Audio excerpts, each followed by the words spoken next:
Harv woke up to the persistent blare of his alarm clock, the noise cutting through the early morning stillness of his cramped apartment. The tiny room was dim, the light filtering through old, worn curtains barely illuminating the faded wallpaper and sparse furnishings. He slapped the alarm off and sat up, rubbing his eyes.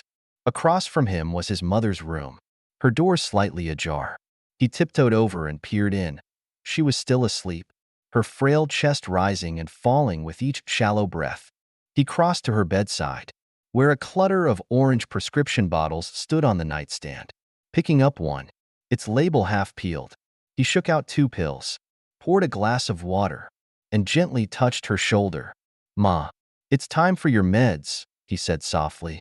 Her eyes fluttered open, her thin, papery hands reaching for the water.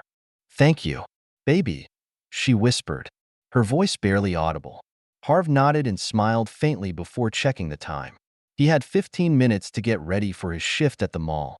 The apartment building was old and poorly maintained. The stairwell smelled of mildew, and the elevator had been broken for weeks. Harv jogged down the stairs, his breath visible in the chill of the overcast morning.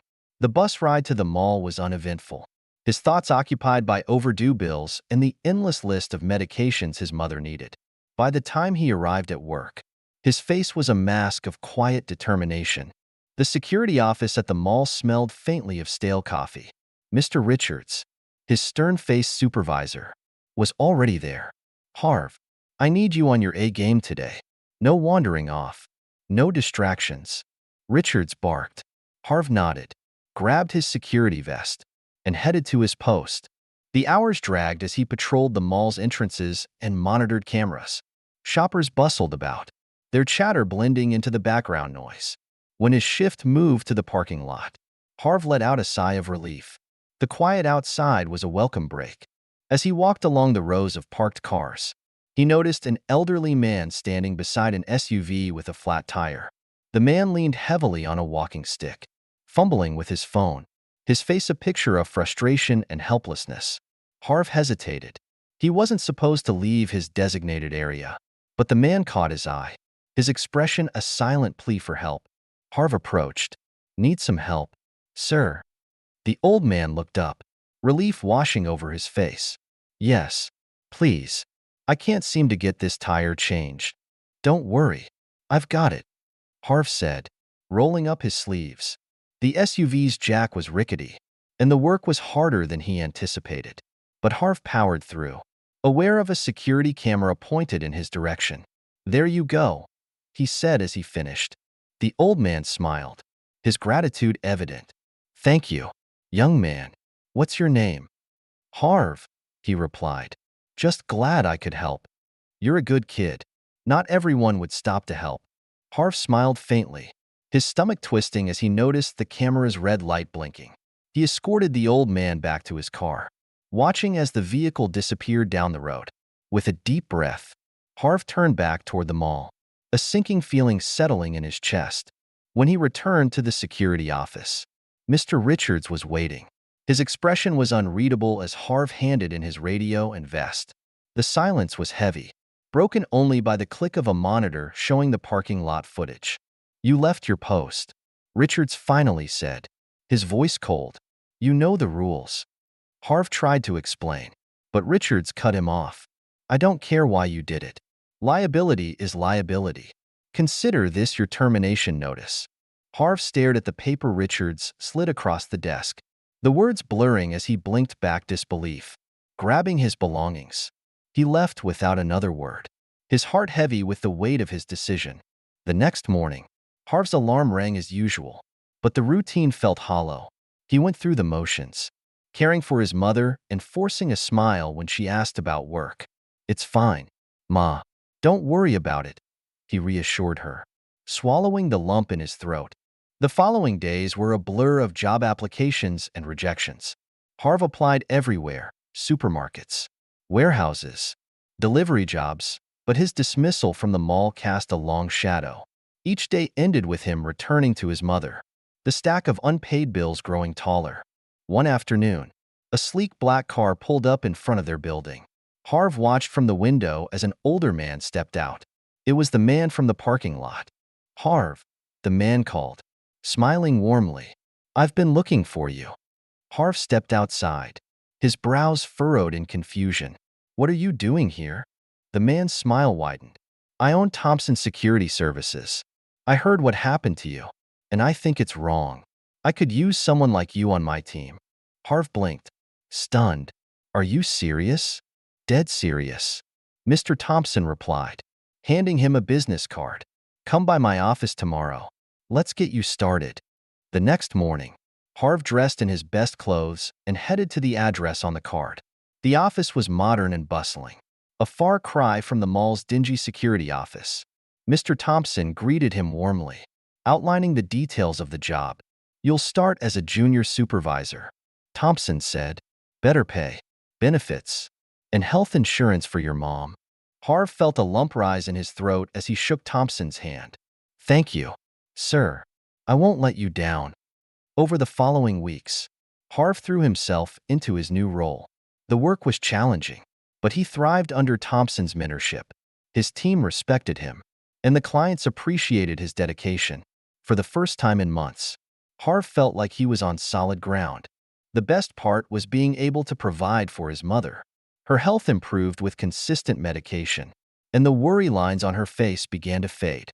One evening, Harv returned home to find her waiting with a warm smile. "You look happy," she said, her voice soft. Harv nodded, sitting beside her. "I am, Ma. Things are finally looking up." She squeezed his hand. "I always knew you'd find your way."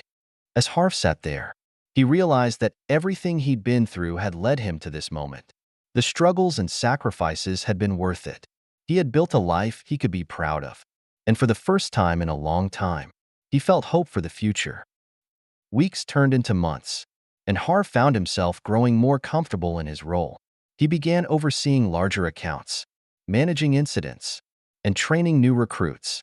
His team appreciated his calm demeanor and fairness, and the reputation of Thompson Security Services grew stronger under his leadership. One day, Mr. Thompson called Harv into his office. "I've been watching your progress, Harv," he said, gesturing for him to sit. "You've done an incredible job. I'd like to promote you to a senior supervisory position." Harv's heart skipped a beat. "Thank you, sir. I won't let you down." "I know you won't," Mr. Thompson replied. "This new position will come with more responsibilities, but also more opportunities for growth. And of course, a raise." The news filled Harv with a mixture of pride and determination. Over the next few weeks, he worked harder than ever, implementing new systems and ensuring that every team member felt supported. The office buzzed with energy, and Harv's efforts didn't go unnoticed. At home, Harv's mother continued to improve. She began venturing outside for short walks, her laughter returning as they shared meals together. One evening, she surprised Harv with a small cake. "It's not much," she said, her eyes sparkling, "but I wanted to celebrate your promotion." Harv hugged her tightly. "Thank you, Ma. I couldn't have done it without you."